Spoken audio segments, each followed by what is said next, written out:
Señora presidenta y señores coordinadores, muchas gracias por reunirnos una vez más, por ese esfuerzo que hacéis todos los años para seguir aprendiendo. Y, por supuesto, al público, que es un placer encontrar habitualmente una o más veces al año en asuntos que nos atraen en nuestras investigaciones tan amplias. Aquí cabe la historia propiamente dicha y la historia de la ciencia y la tecnología, porque al fin y al cabo somos partes de un todo. Estaba diciendo que es un placer que nos reunamos todos, tanto organizadores como público, amigos y demás, puesto que es multidisciplinar los coloquios históricos desde hace bastante tiempo, y yo, viendo los gráficos que ha explicado Manuel antes, pues digo, esto es más difícil que la química. Y bueno, pues voy a ir a este tema, cuyo título aparece ahí en pantalla y está resumido. Estaba dudoso en presentar un trabajo sobre la historia de la ciencia y tecnología en la Primera República, o bien en este tema de actualidad, para Trujillo, y entonces me he dedicado por un tema más cercano del presente, pero también del pasado, con dos parientes, que son el carbón vegetal y los diamantes sintéticos en Trujillo, que todo tiene pintas que nos pongan en el mapa como nunca. Además, parece que todo tiene visos de una continuidad hasta donde yo he podido averiguar.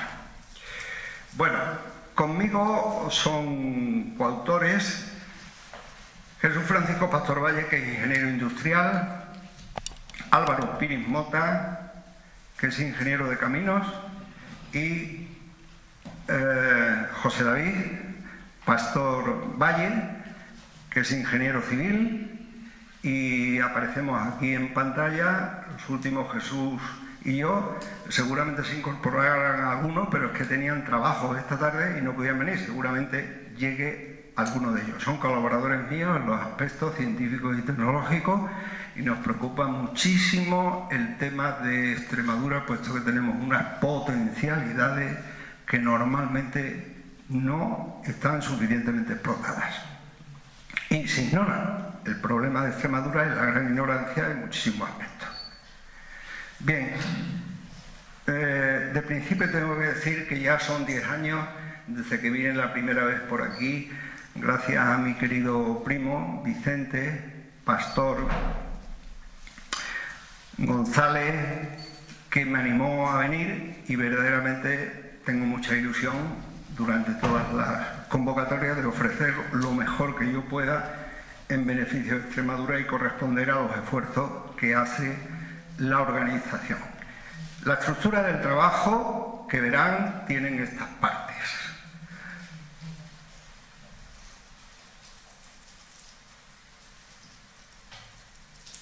Pero antes que continuar adelante, ahora que estamos fresquitos, yo voy a decir a las conclusiones que hemos llegado, y luego mostraré unas imágenes.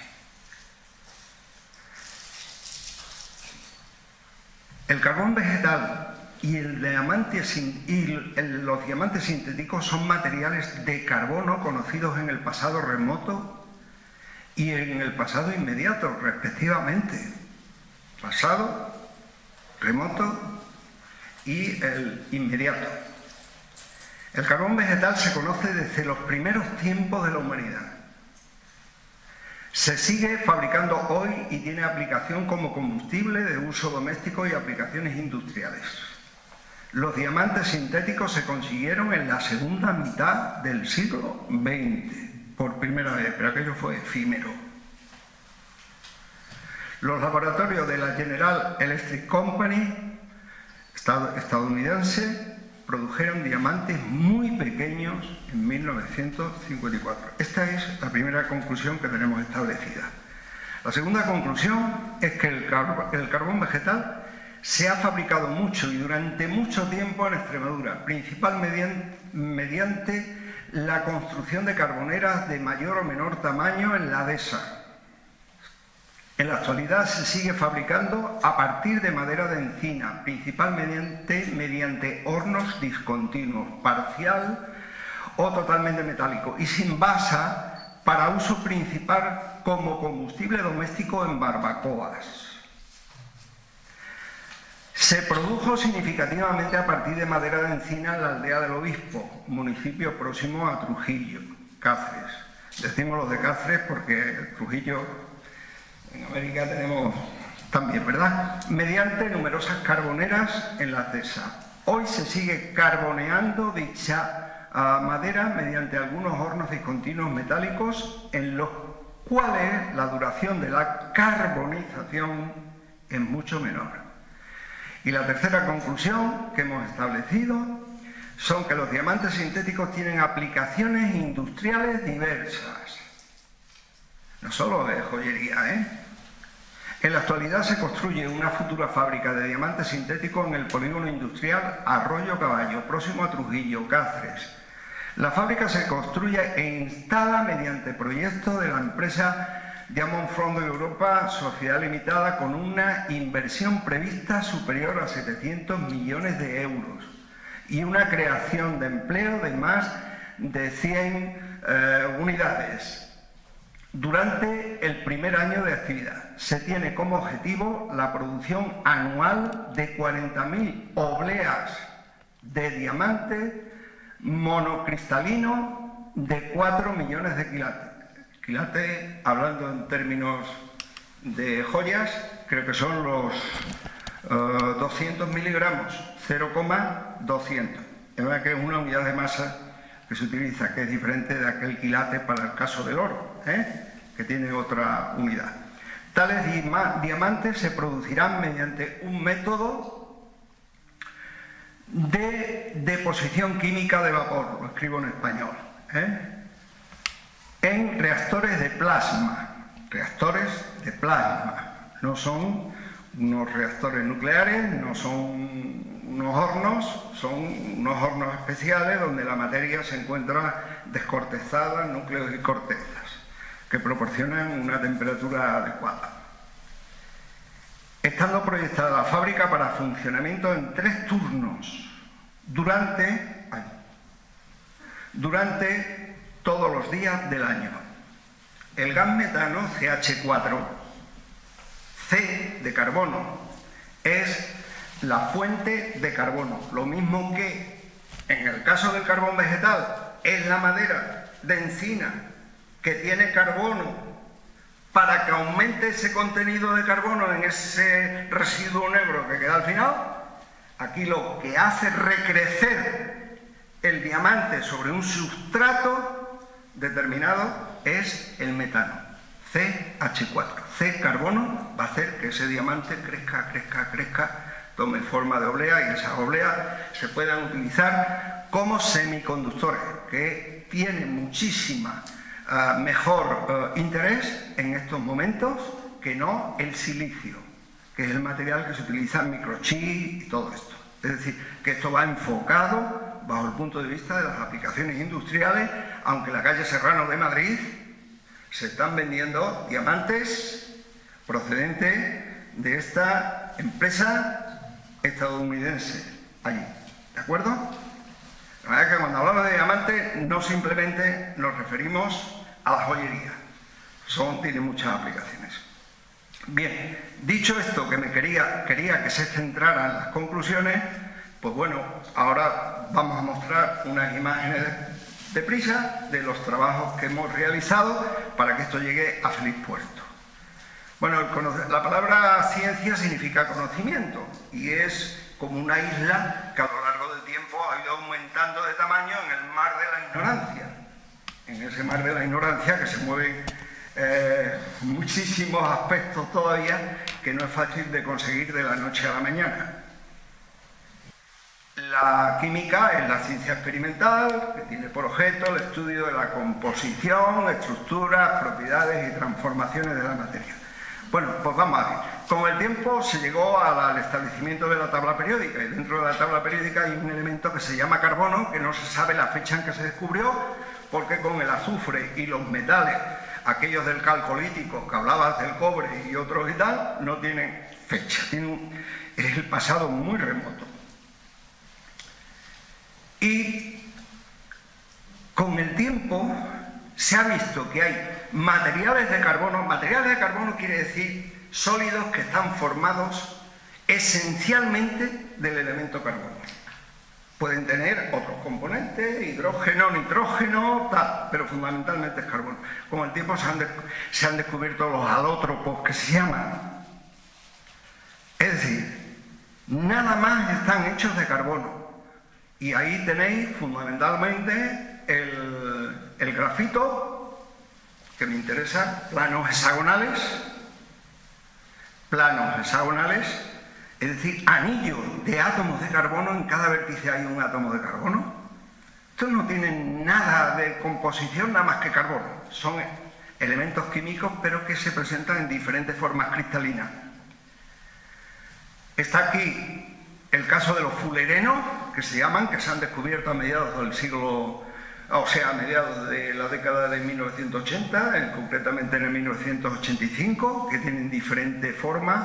Eso yo creo que no hace falta ni preguntar, porque si pregunto a qué se parece, pues lógicamente a un balón de fútbol, ¿no? Y es que los pentágonos hacen curvar a los hexágonos, es decir, nos vamos a trasladar a las cúpulas geodésicas que se mostraron en la exposición de Montreal, allí en aquellos momentos por Fuller, el arquitecto, y de ahí en su honor se han tomado el nombre de fullereno, a ser capaz de colocar los átomos de carbono como si fuera un balón de fútbol, que si observáis hay hexágonos y hay pentágonos. Y el diamante pues está formado por átomos de carbono que son tetraedros. Todos recordamos el tetraedro, y en cada vértice hay un átomo de carbono y en el centro también. Y tiene una estructura que es de tipo cúbico. No me quiero entretener demasiado, esta sería la estructura del diamante. Y ahí en la fábrica lo que se va a hacer, ese diamante naturales que se formaban en el interior de la Tierra, a altas presiones y altas temperaturas, y era un privilegio solamente de la naturaleza, ser capaces de producir esto artificialmente. ¿Cómo? Engañándoles un poco, poniendo un poquito de sustrato, una cosa muy chiquitita, y luego conseguir que ese metano y otros componentes pues formen como una especie de barniz, una especie de crema para la cara que nos estamos poniendo, y esto crece y tal, y no hace falta ir al interior de la Tierra a por esos diamantes. Esperar a las efusiones de tipo volcánico, buscarle la kimberlita y otros minerales, no hace falta eso. Claro, todo esto no ha sido fácil, ni mucho menos, de conseguir. Este es el fullereno que veis ahí una estructura, que os decía, en forma de los pentágonos hexágonos, que está puesta en el hall de la Facultad de Ciencia y Tecnología del País Vasco. Es un descubrimiento muy importante, pues es primo hermano el diamante a los fullerenos, al grafito y demás. Bien, el carbón vegetal es el material de carbono más antiguo que existe. Después se reconocieron el diamante, el grafito, las fibras de carbono, etcétera, que hoy manejamos. Es un asunto amplísimo. ¿Y cómo fue eso? Pues una vez que se consiguió el descubrimiento y la socialización del fuego. Esto fue una gran conquista. Fueron también conquistadores, como con nosotros. El conseguir este fuego, ver que se quedaba un residuo negro, y ese residuo negro era el carbón vegetal, que en una investigación con el grupo de arqueología de la Universidad de Extremadura, pues nos llamaron y reconocimos ese carbón y pudimos datarlo por medio de carbono 14, un análisis realizado en Miami. Y allí conseguimos datar la antigüedad de los Marruecos, Malpartida de Cáceres, ¿verdad? Entre el sexto y el quinto milenio antes de Cristo. Una datación más precisa que no con las cerámicas correspondientes. Hay cuevas que dan una antigüedad de milenios de años. Hay una cueva en Francia que da mucha antigüedad más. Esto es una investigación en la que participé. Y el carbón vegetal son esas láminas de grafito que las hemos visto horizontales en planos, un plano de hexágono, otro plano de hexágono, otro plano de hexágono, pero ahí revueltas, retorcidas. Es como si fuera un papel arrugado, es decir, yo con un papel hacemos así, así arrugado y lo tiramos a la papelera. El carbón vegetal es eso, una estructura que es lo que se llama de papel arrugado, donde hay átomos de carbono que veis ahí en el hexágono y tiene pues una serie de intersticios, de recovecos interiores que le dan un valor no solamente como combustible, sino también como absorbente. Aplicación en medicina, aplicación en diferentes sitios, muchos más. Bueno, pues dicho esto, está mareada, está mareada la imagen, sí. Viendo que la fábrica de diamantes en Trujillo tiraba para adelante, que no era una noticia así, ¿qué pasa? Pues entonces he hecho una investigación reciente en la fabricación de carbón en un pueblo cercano a Trujillo que ha sido siempre muy carbonero, que tiene una tradición muy carbonera, que es la aldea del obispo. Vosotros lo debéis de conocer bien, ¿no? Este pueblo ha tenido muchísimas carboneras en el pasado. No entro en detalles históricos porque están muy bien descritos en la historia y ya lo veremos, ¿no? Inclusive en la portada de este libro lo que se ve detrás de la iglesia no es una montaña, es una carbonera lo que está detrás. Es decir, claramente en Aldea del Obispo pues hay una tradición carbonera grandísima. Aquí en uno de los calendarios que le ha pagado la Diputación de Cáceres, pues veis como portada una carbonera en encañado que se aprecia fácilmente el arte de colocar ese carbón, porque lo que hay que hacer es quemar parte de la madera. El carbonero, un manejador del fuego a lo largo del tiempo en la historia, ha conseguido que quemando parte de la madera, el calor de la madera hace que otra parte de la madera que ahí aparece apilada se descomponga, dando gases combustibles. Piroleñoso total, que es una especie de brea, lo que se utilizaba en calafateado y demás en tiempo atrás, y queda un residuo que es lo que se llama el carbón vegetal. Vosotros decidme a mí si un pueblo que tiene esa tradición, calendarios, etcétera, etcétera, aparece ahí, pues merecía que se hiciera un estudio. Actualmente se ha evolucionado, avanzado desde la década de los 60 del siglo pasado hasta ahora. Esas carboneras han ido cediendo, todavía existen, pero se ha pasado a lo que se llama un horno metálico como el que veis ahí, que en la parte le está dando el sol el día del trabajo de campo. Bueno, yo lo estoy viendo aquí, pero veréis la imagen en que hay unos agujeros en la base inferior por donde entra el aire, y esto hay que regular el aire de una manera para que haya combustión parcial, para que no se queme toda la leña. Esta es la vista lateral de ese horno de tipo metálico y de mampostería que veis ahí.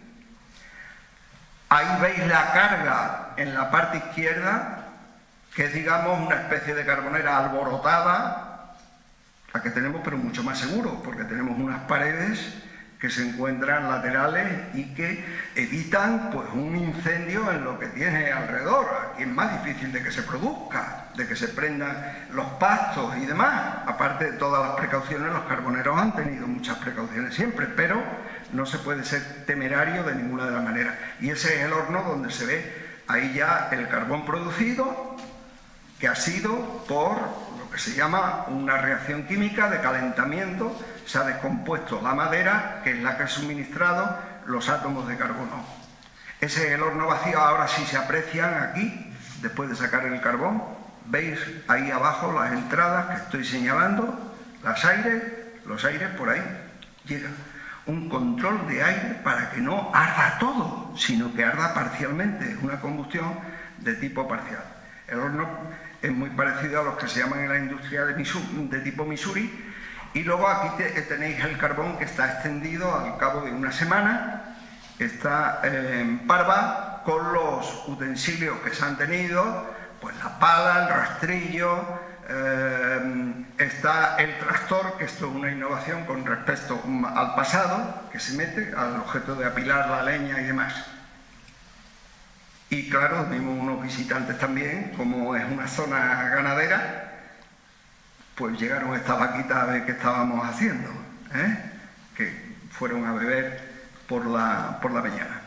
Y esa industria, esa fabricación artesanal, en el caso de la aldea del obispo, pues es evidente pues, en este número de barbacoas que tienen allí en uno de los parques. Es decir, que ya no es el carbón vegetal que llamábamos picón, que está hecho de las ramas más pequeñas para el brasero, sino que el progreso, la evolución que ha habido, pues lógicamente ya ese carbón se utiliza para barbacoa en un estado de bienestar y demás. Aldea del Obispo, bajo mi punto de vista de investigador, y en esto llevamos ya tiempo, tiene unas posibilidades, se lo trasladé allí a las personas responsables, de preparar un carbón de calidad, puesto que cada vez se utiliza más el carbón vegetal en el asunto de barbacoa, pero ese carbón tiene que estar bien hecho, con el objeto de que los benzopirenos, que son unos componentes que se producen al quemarse el carbón y demás, no trasciendan a los pescados, a las carnes y demás. De allí todo lo que hacen, cogen y lo venden. Hay unas posibilidades, además con un valor añadido, que es producir carbón activado. Si los responsables escuchan a quienes en esto llevamos mucho tiempo en investigación y demás. Y eso es un valor añadido que se le da, carbón activado, que es un absorbente, que no es un carbón de quemar, sino es un carbón pues, que lo tienes en las zapatillas, lo tienes en la depuración de agua, los tienes en quitarle la sinacina a las aguas, etcétera, etcétera. La verdad que esta es una parte del trabajo. Y la segunda, el primo más importante, más interesante, pues son los diamantes.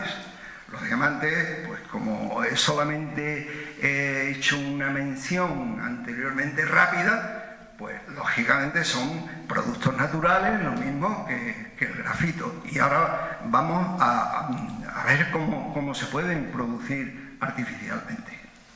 Bueno, este es un esquema que lo hemos diseñado los ingenieros que anteriormente hemos dicho, que he referido anteriormente, parte de ellos son familias. Bueno, son familias, unos hijos y otros de otra manera, pero que estamos en el ambiente que nos gusta, ¿no? Y empezamos a sumar y tenemos un trabajo de una gran entidad. Lo que pasa es que los políticos tienen una sordera enorme, Tienen una sordera enorme. Bueno, todo viene de la energía del sol. Vosotros habéis oído hablar de la fotosíntesis. Entonces, como esa fotosíntesis, mediante el dióxido de carbono que tenemos aquí, el agua, se produce la materia vegetal por la clorofila, en fin, todo esto por pocos conocimientos que tengamos, y se desprende oxígeno, ¿no es eso? Y esto nos genera ¿qué? La madera de encina. Y con una poda racional y no salvaje, en un sistema de carbonización, como es ese horno que hemos visto ahí, de tipo metálico, u otros que hay de tipo continuo, producimos un producto que es lo que se llama carbón vegetal de encina, que está formado por carbono principalmente, pero lleva en su composición hidrógeno, nitrógeno, oxígeno, y lleva materia mineral, que son las cenizas. Aquí, siempre que habéis visto los braseros, pues siempre ha habido que tirar las cenizas, ¿no?, al día siguiente.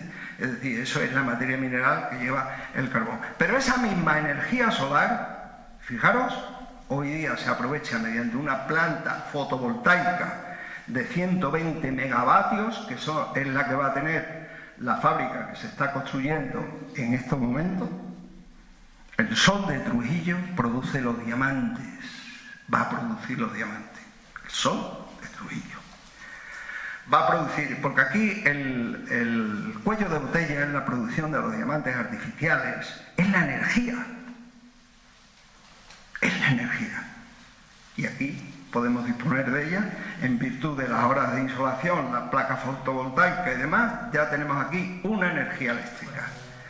Y aquí tenemos un reactor de plasma donde hay que meter metano, que os decía anteriormente, CH4, que es la fuente de carbono. Es decir, lo que va a hacer recrecer al diamante. ¿Y qué va a ser qué es lo que le ponemos? Le ponemos aquí un sustrato,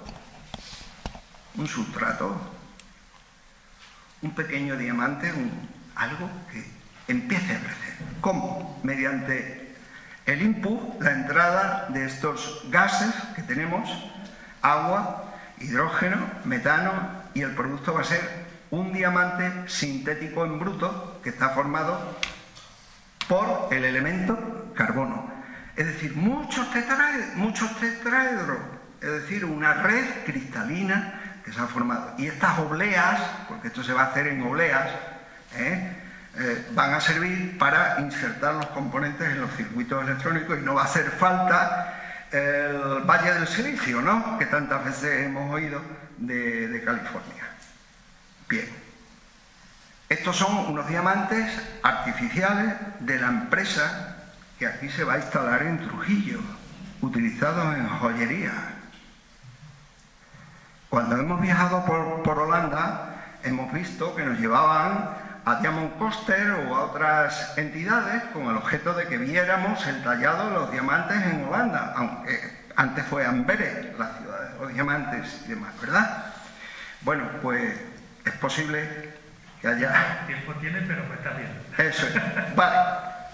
La decisión se tomó en el Ayuntamiento de Trujillo, muy bien tomada, un 2 de febrero, una jornada agotadora en este momento. Este es el esquema general que va a tener la planta, y esta es la imagen que en trabajo de campo el día 11 del 6 tomé del asunto de cómo estaba la fábrica ya en producción, con un número ya instalado de determinados hornos de plasma, que ya los había en ese momento. Estas son las conclusiones que he anticipado anteriormente para que cogieran la idea fundamental, y hay un agradecimiento que va dirigido a Costa en el escrito, a Eladio Redondo Donaire, de la Aldea del Obispo, un experto artesanal en la fabricación de carbono, me atendió muy bien, lo mismo que en el Ayuntamiento de Trujillo. Y tengo que decir por primera vez negativamente para el Ayuntamiento, en la Aldea del Obispo, me entendieron muy bien, negativamente transmitirlo, que no han dado facilidades en el Ayuntamiento de Trujillo con el objeto de cierta documentación que yo quería ver. Pero para mí esto no es desconocido ni para mis colaboradores, cosa que me ha extrañado. He hecho el esfuerzo correspondiente, se ha solicitado por escrito y no ha habido respuesta. Por primera vez, en aspecto negativo, transmitirlo para que sepan que aquí estamos construyendo, y los coloquios históricos pueden ser también base para un progreso de Trujillo. Muchas gracias a todos por la atención prestada, y si hay alguna cosita que yo pueda contestar, no sé cómo voy de tiempo, pues vosotros tenéis la palabra.